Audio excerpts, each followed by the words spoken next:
구독과 좋아요를 눌러주십시오. 잠깐만요. 지금 구독과 좋아요 눌러주세요. 구독과 좋아요를 눌러주세요.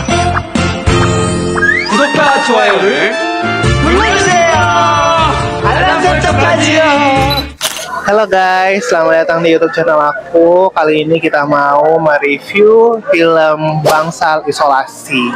Jadi untuk sinopsisnya itu setelah nonton ada karakter namanya Weni. Weni itu dia pergi ke penjara untuk mencari kebenaran atau fakta di balik kematian adiknya Ratna. Terus dia itu kerjanya sebagai jurnalis, dia nyamar jadi apa? Napi.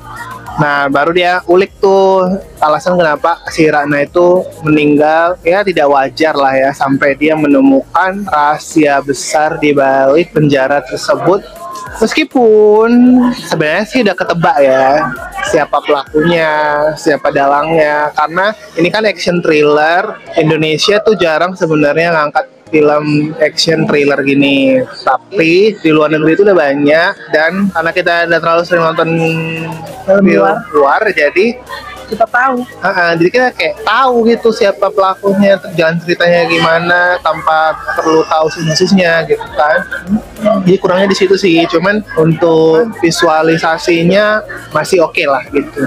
Untuk film Indonesia, bikin lokasinya itu di penjara, terus ada actionnya Mbak Ulan Guritno, terus Kimberly Ryder, jago banget mereka actionnya, walaupun ya terlihat sekali koreografi mereka actionnya itu kelihatan gitu. Dan agak ganggu sih kalau misalnya apa scene kretek-kretek abal-abal, maksudnya kayak lehernya ini bunyi krek-krek asal apa krek-krek kayak nggak ada sound lain gitu. Kalau Mas sendiri gimana? Filmnya? Bukan, Mall Blok M ini gimana? Filmnya lah.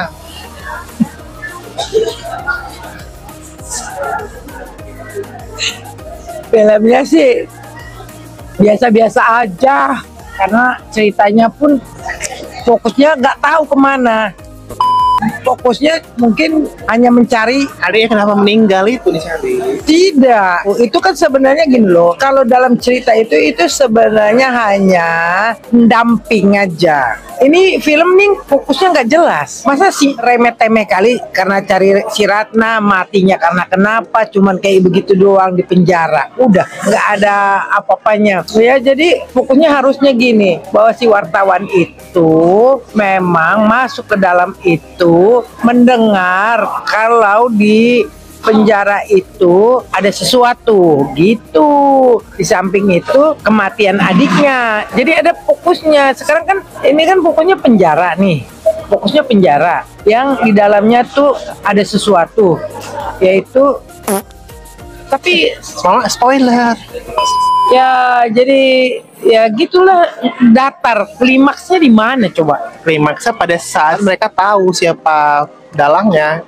Cuman itu kan klimaksnya nggak tajam. Klimaksnya peran antagonisnya si Wulan pun nggak terlalu tajam. Karena sebenarnya dia nggak penjahat. Jadi gini nih, ini kemana nih arah cerita filmnya ini? Semuanya nyebar gitu, nyebar. Bingung kita kalau menontonnya itu bingung. Jadi misalnya ini ya, tapi yang kau bilang udah kau ceritain tadi, bahwa dia mencari adiknya, itu asal usulnya. Terus ternyata di dalam itu ada rahasia lah, terjadi harus nonton gitu. Terus terakhirnya abisnya cuman ya gitu doang gitu. Nggak ngerti juga sih aku mau cerita. Ini memang salah satu film yang biasanya aku tuh bisa bercerita, tapi ini enggak. Ya udah, jadi berapa ratingnya mau kasih? 6,5. Oh, rendah sekali ya. Ya karena memang. Jadi buat teman-teman kalau misalnya masih mau setidaknya nonton aja gitu kan, walaupun dikasih 6,5, tapi setiap orang punya selera yang berbeda-beda. Jadi buat teman-teman jangan lupa nonton di bioskop, nonton sekali aja. Kalau misalnya nggak senang ya udah nggak usah nonton lagi. Tapi kalau misalnya senang kan lumayan dia dapat naik jumlah penontonnya gitu loh. Bukan. Itu kan yang tadi aku cerita tuh jalan ceritanya ya, jalan ceritanya. filmnya ya nanggung.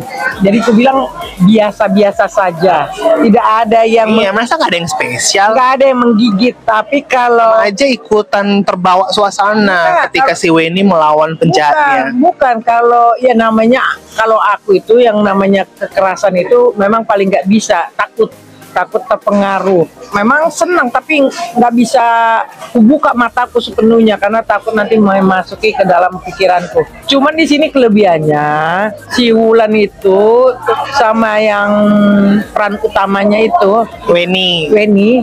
yang Wulan bela. Nah, itu dua-duanya itu bagus. Acting.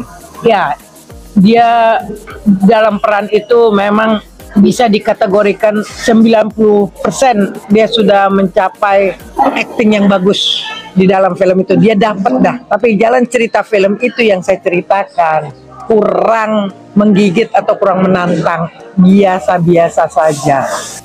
Oke, sekian untuk review film Bangsa Isolasi. Jangan lupa like, comment, share, subscribe channel ini supaya kalian bisa menantikan video review-review selanjutnya bersama ibu dan anak ini. Terima kasih.